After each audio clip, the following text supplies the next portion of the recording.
Okay. Siamo, you got 15 minutes to complete your presentation, please. A friend asks me, how do you know where people have been? There are stumps on the ground where trees used to be. That's how you know where people have been. My name is Tsiamo Malachi. I'm a philosophy student doing the third year at the University of the Free State. I first started environmental activism in high school, but then under an NGO in Bloemfontein called Start Living Green, does natural building. When I went to university, I spent most of my first 2 years looking into water reuse at campus, sort of fighting the wastage of water and so forth. And then sometime last year, COPAC and SAFC came to the university and presented about food sovereignty. And this is a concept that I had never engaged with up until when they had presented it in the manner that they had. And that really took me aback. And from then I've been doing a lot of work on food sovereignty as well. So today I'm mostly going to speak to you about natural building and food sovereignty as two things that are happening at the University of the Free State. But I'm going to theme my presentation around solidarity, because the only way in which universities can achieve becoming more environmentally conscious is through working together. So what's our general approach that we have? We want to spread lots of information about the ecological crisis happening nationally, but even specific information about what's happening at our university. Secondly, we want to develop capacity. These are the capacity of students to start solving some of the problems we'll inherit, but even the capacity of academic staff to really change the way they teach their modules so that it includes information about the ecological crisis. How do we make sure that what we do is actually beneficial, successful, it actually makes a difference, is we increase as much participation as possible. So we don't have isolated silo actions. We have massive campus-wide university programs, including co-curricular programs. We use a lot of art as well, poetry and music, as means to spread this information. And then most importantly, we have workshop series, which we host with specific university departments, or just general for anyone to attend through student affairs at the university so that people can learn about some of these concepts. And we break it down in ways that are simple to understand, and then over time we develop it until it's way more complex so they can actually deal with the issue as a nuanced thing. Okay, that's just a summary of what we do. So here you can see we've got our food sovereignty workshops that we host with student affairs there. And then we host these events. This was a Zero Hunger Festival that we hosted at the university, where we got artists to write music and poetry related to hunger and food and growing at the university. Then we also had stalls. In the background there, you can't really see it clearly, but we also collected non-perishable food items at the event, and we even managed to make a bit of a pyramid. So lots of people did bring non-perishables. We donated that to the university's own food program, which is isolated to us. At the beginning of the stage there you can see eco bricks. So we also showed people at the event how to make eco bricks, which is effectively stuffing waste into plastic bottles and building out of that. And then we also speak to them a bit about how hunger is related to market capitalism, and then a few of the important things in between the arts and events. So it's like musical item, art item, and then very important thing. The musical item, art item, and very important thing. And you'll find that that's a really great way to educate people. So we trap them with the finesse of fun, and then we give them important information about food as well. So this is the only major event that we've hosted so far in terms of hunger, but we plan to do more of them more often, going to each residence, hosting events there as well. We do the same thing with natural building.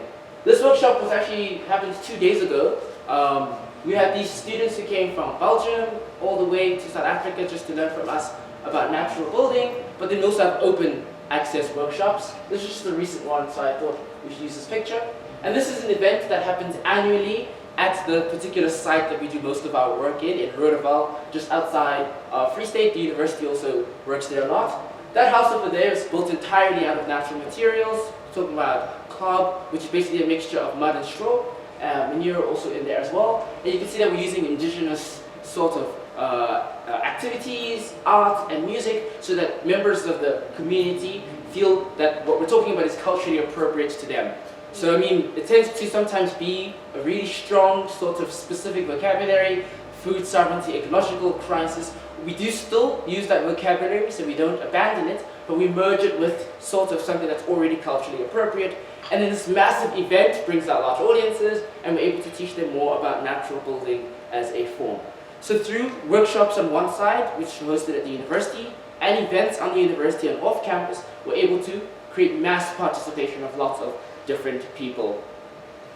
Okay, UFS Food Sovereignty Campaign. This launched on the 16th of October last year, which was World Food Day. We actually have some significant victories which I'm really proud of in terms of our campaigns. In March, the university approved a fruit tree planting project. It just so happened to be that the university's gardens was commissioning the planting of about 100 new trees on campus. The sole purpose to beautify campus because they thought there weren't enough trees. I caught wind of this accidentally, and I made a proposal to the university that if you're going to plant trees in any case, you might as well plant fruit trees, especially ones such as olive trees that will be helpful in terms of being climate resistant and not taking up too much water. So the university approved that, but they haven't started planting the trees yet. Secondly, I had a large meeting with the university's garden staff about agroecology principles in gardening on campus, and in principle they've agreed that they're going to integrate this into the university's wide gardening processes. I had a meeting with them in June about this, but it's a really slow process. So I don't know when they'll eventually accept some of the specific proposals, but they've already agreed in principle that agroecology will form part of gardening practices at the university. The university independently already installed greywater systems, so that was an our victory, but it does show that the university is also willing to start implementing sort of less water waste and agroecology. Again, in principle, a fresh produce market has been approved by our university that happened in May. The difficulty now is the specifics of it. I'm working a lot with Jane as well because Wits has a fresh produce market already, and hopefully we can learn about how we can integrate that at UFS. Student Affairs wants to do it. They just don't want to do it the way we want to do it. So it's all about negotiation at this point in time. Okay, a vegetable garden is not necessarily our victory either. For the past 5 to 6 years, the university has wanted to do a vegetable garden. The difficulty was just that the people who were in charge of creating the vegetable garden weren't so keen on agroecology principles. And so one thing that we were able to do was change the vegetable garden proposal such that you have a mix of things. So you might have high raise and crawler sort of plants so that it creates an ecosystem so you don't have to rely too much on fertilizers, for instance. So a whole lot of agroecology principles we were able to put into the proposal. So the vegetable garden, which the university has to start planting soon, hopefully if they if they abide by their word, will adopt agroecology.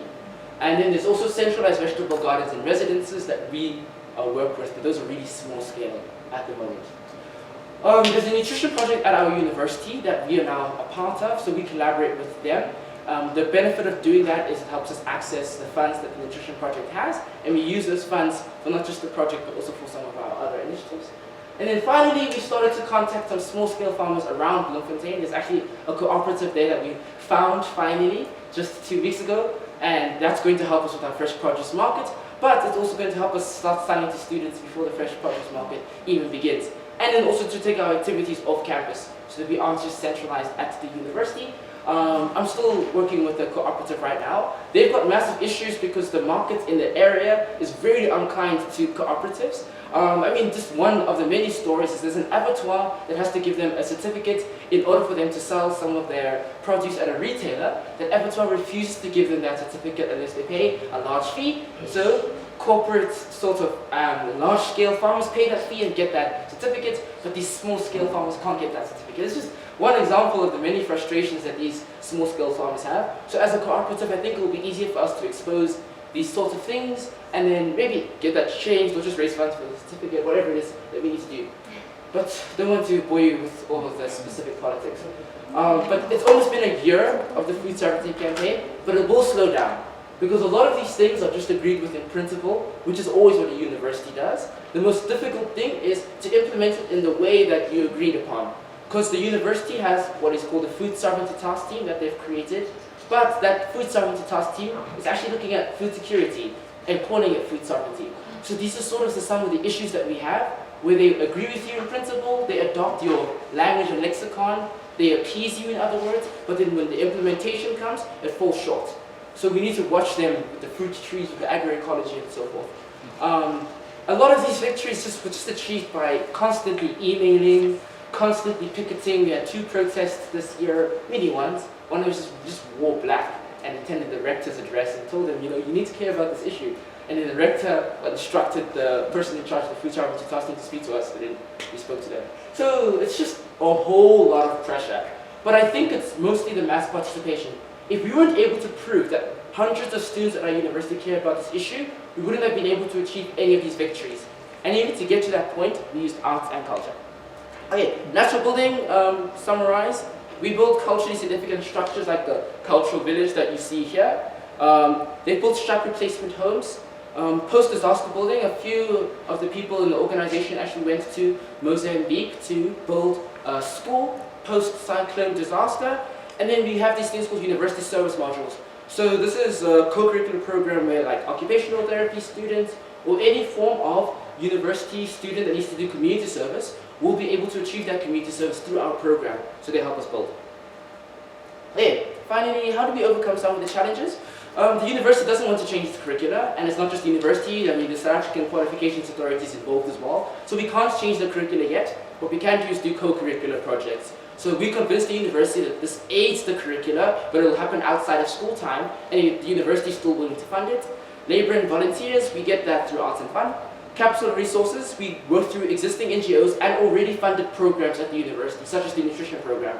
So we don't have to create a new program, we just go to a program that already has funding and we just align ourselves with them. Slow pace and moderate solutions is a big problem. Like they want sort of easy fixes and things that don't actually make tangible differences. We just pressure them until they give in a little bit more. And then finally, sometimes we do have low participation. Exam time, students generally are there to study as well. And so we always need to constantly keep redoing grassroots advocacy. Arts helps as well. So where do we go from here? We want to draft a more detailed agroecology plan. I can't do this on my own. I'm trying to find experts to help us. The university is not helping us that much. Like they did a soil study on our campus that the food sovereignty task team has access to, but they won't give us that soil study. So then either we've pressured to get that soil study or we find another expert to do the soil study for us. Just a whole lot of complicated things, but I don't know how long this will take, but we want to have a wider plan, especially to inform our future activities. And then finally, we've got a public exhibition campaign that we're launching out. So we're using indigenous arts and music so over a long period of time to have flash mob activations and so forth. Okay, so that's just a general what we do at the University of Free State. Thank you.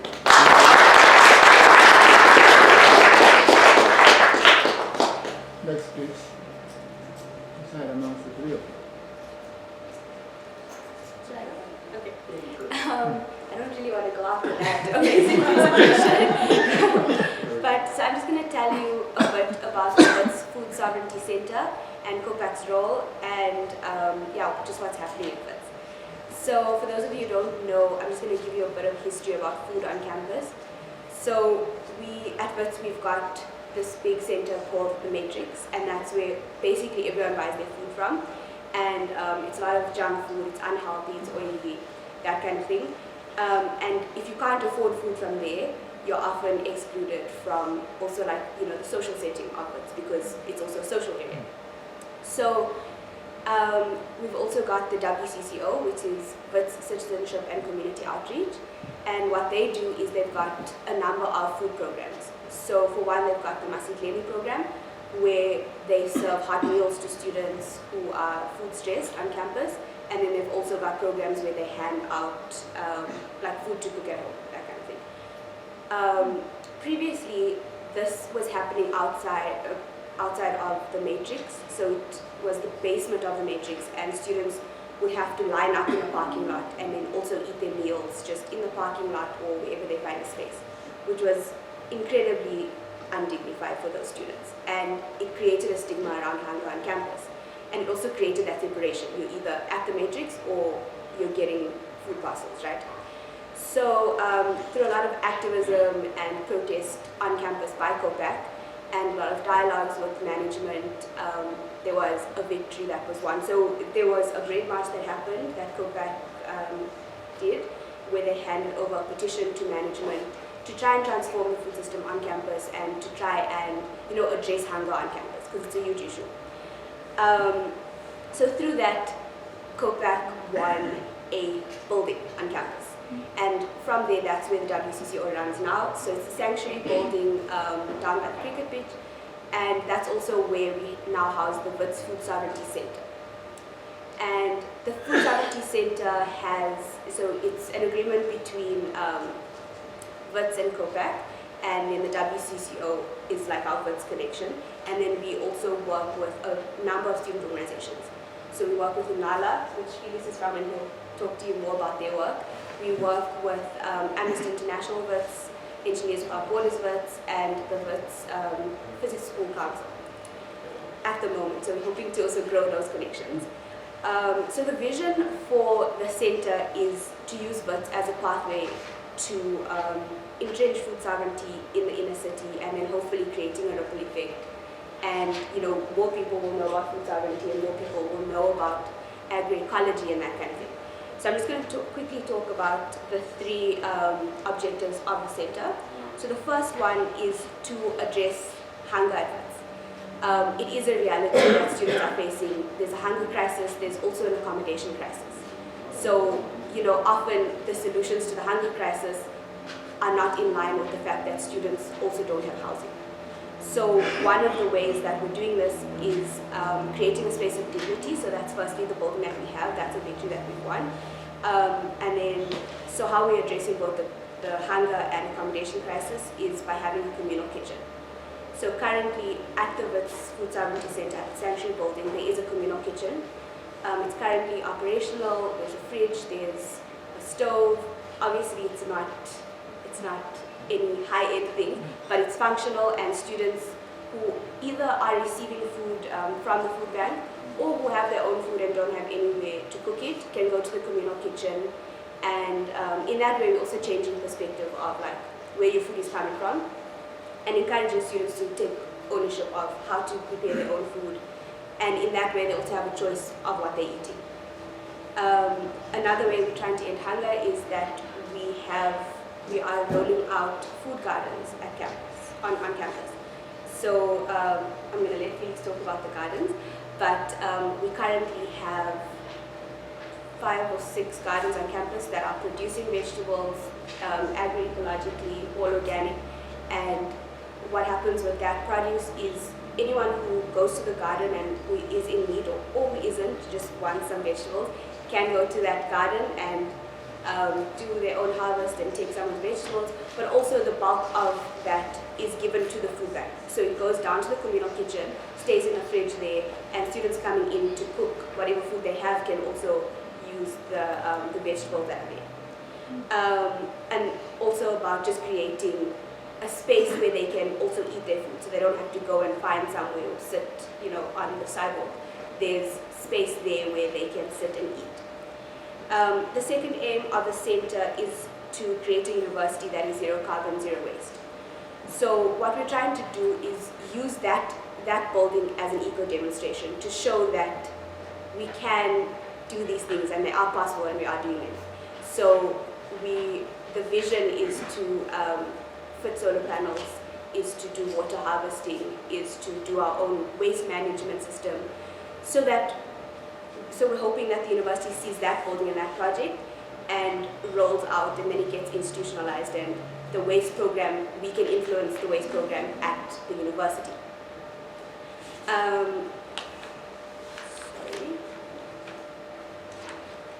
And these are like just dialogues that are going on with management and that kind of thing, but it's something that we want to make sure is happening at the center, and then that can be a lesson, right? And then the last aim of the center is to use Wits as a model to entrench food sovereignty. So now, not just saying, okay, we're going to do this at Wits, which is obviously, it's not representative of the entire community. We now want to use Wits as a hub of food sovereignty and make connections in the inner city. So one big way that we've started doing this year is the Wits organic market. And we've got small-scale urban farmers, urban organic farmers who have come in, and every last Friday of every month we have an organic market, and that creates a hub. So we've got people from the Wits community who attend, but we've also got people from just surrounding areas in Johannesburg who come to the market whenever it happens, and they buy their weekly vegetables. So that's also about creating networks. And it also empowers small-scale farming, and it empowers the farmers themselves to start, doing programs so they come in and then they learn about food sovereignty. And a lot of them have taken up a lot of the things that we speak about. So we have one farmer one person who was involved in the market who initially was making this amazing chili, pickled chilies, right? And after coming to our workshops and learning about agroecology, she's now decided that she's going to start her own garden and she's going to grow her own chilies. And so she completely cuts off the supply, right? She is now doing that completely herself. So yeah, and then we also are looking to do more cultural programs and more educational programs at the center so that students can come in, learn about climate justice, learn about food sovereignty, and then they go out and they take that into their own communities and into their own homes. So that's how we are trying to entrench food sovereignty. I think probably Felix should go now. So Thank he'll, you. Thanks, Courtney. So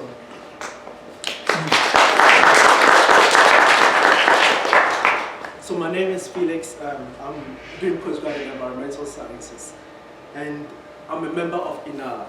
INALA in Zulu means abundance.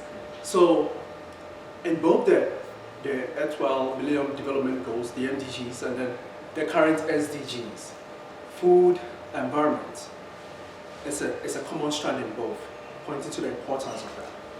If we look at the National Development Plan of South Africa, it also talks about the same things, and also talks about youth as an active agent in realizing sustainable development.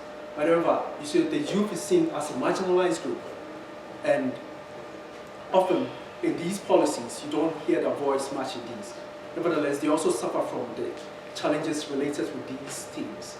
So about 4 years ago, here on campus, we had some students under the auspices of the Wits, WCCO, and then COPAC, meeting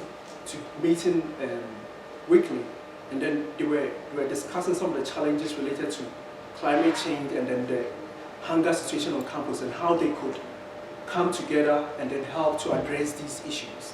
And I must say, and listen to what is happening at UFS and some of the challenges, I must say that at Wits I must applaud the work of Vish and COPAC in helping us, because what they did was that they were a bridge between the students and then the academic board, which I think maybe you might also try to look for that kind of thing at UFS.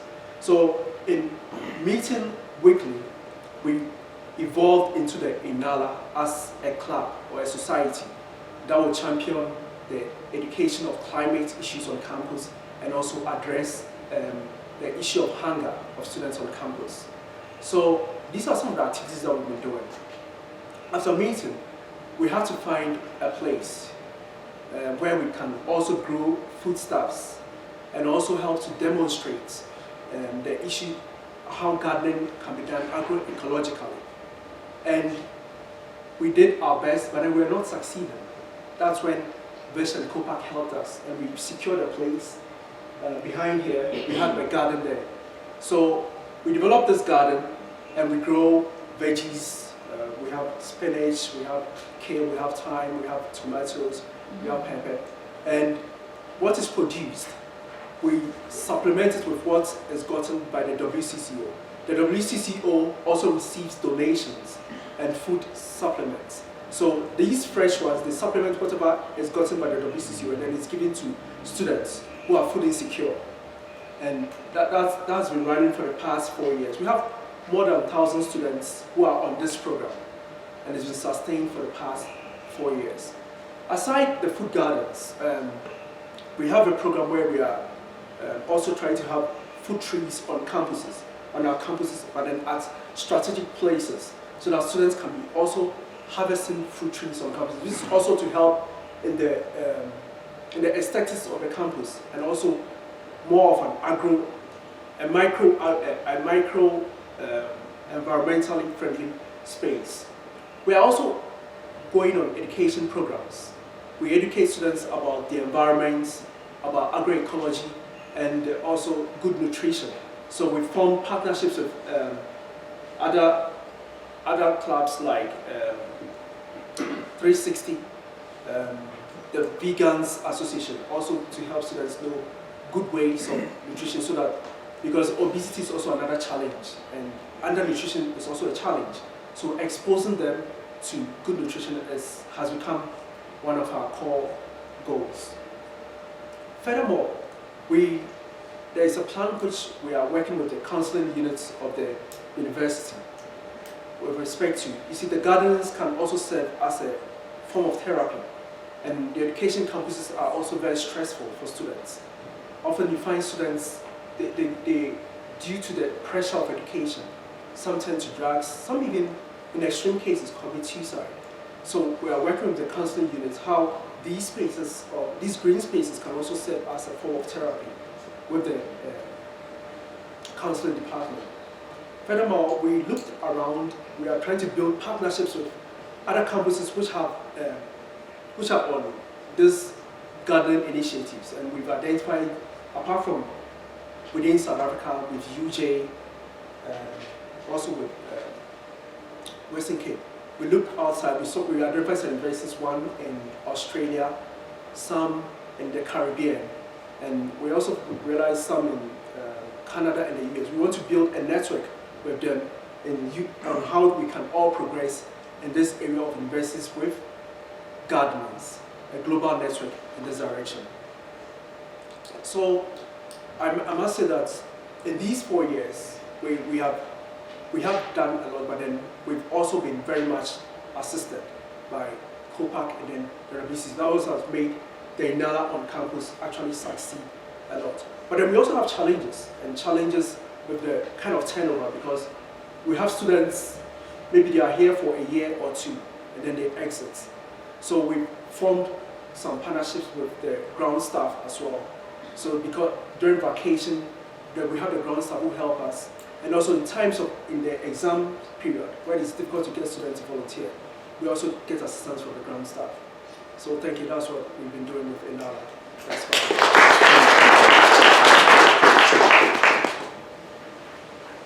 Good afternoon, everyone. Good afternoon, everyone. So my name is Rufilo Mopegeng. I come from UCT. I'm currently pursuing my undergrad in economics and finance. Can the people at the back hear me? I am partially deaf, so I struggle to regulate my voice. Should I stand? Yeah. Can you use the podium? Yes. Thank you.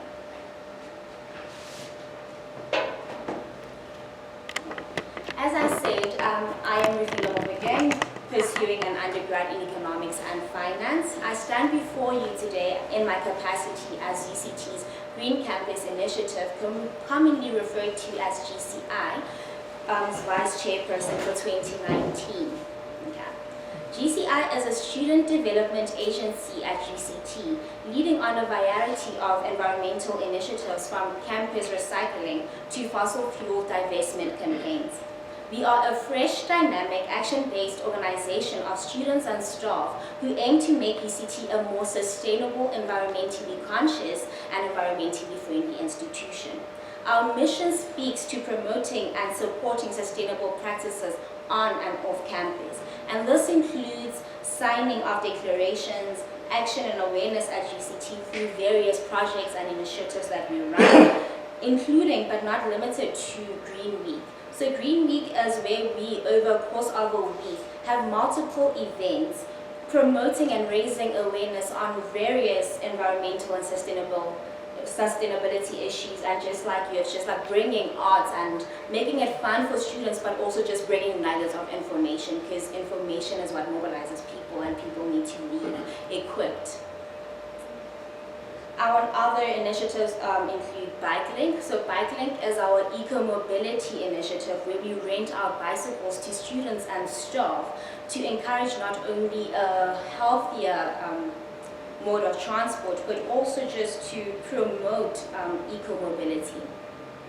Also, we have RideLink, which is also an eco-mobility initiative where we encourage carpooling, just so people can decrease their carbon footprint.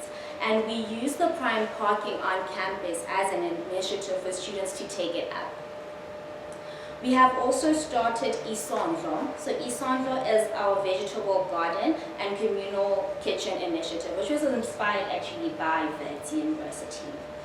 So it is still in the woodworks, and our victory is that it has been approved by UCT management, and we are hoping to break ground in September.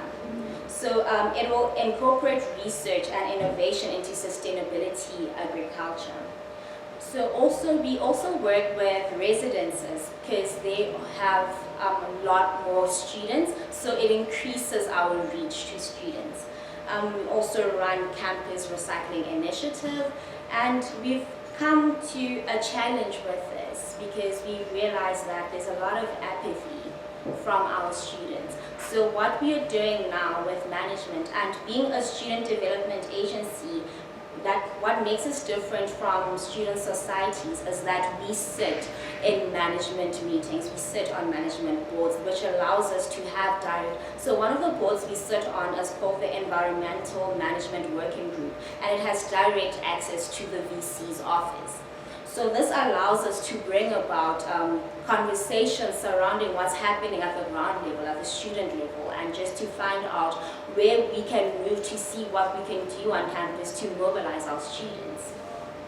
So through awareness, education and outreach, we hope to get our students involved into contributing to greening our campus and changing their behavior towards a greener and more sustainable living. We aspire to extend our support beyond UCT to like-minded organizations working hard to conserve our environment. We believe that humans are intrinsically connected and are part of the environment, and thus we're especially concerned about how humans have lost the connections from the natural environment, and this we see through the loss of environmental commons. So moreover, we realize that we have the responsibility towards addressing the challenges that affect our country. And we do this by leading by example and undertaking activities that promote and facilitate environmental sustainability and social justice. We cannot do what we aim to achieve by ourselves. And because of this, to this effect, we aim to collaborate with different student societies and external organizations to fulfill our mandate. What drives me personally is a quote by Jane Goodall, who said that you cannot go through a single day without having an impact in the world around you. What makes a difference is the kind of difference you want to make. Thank you.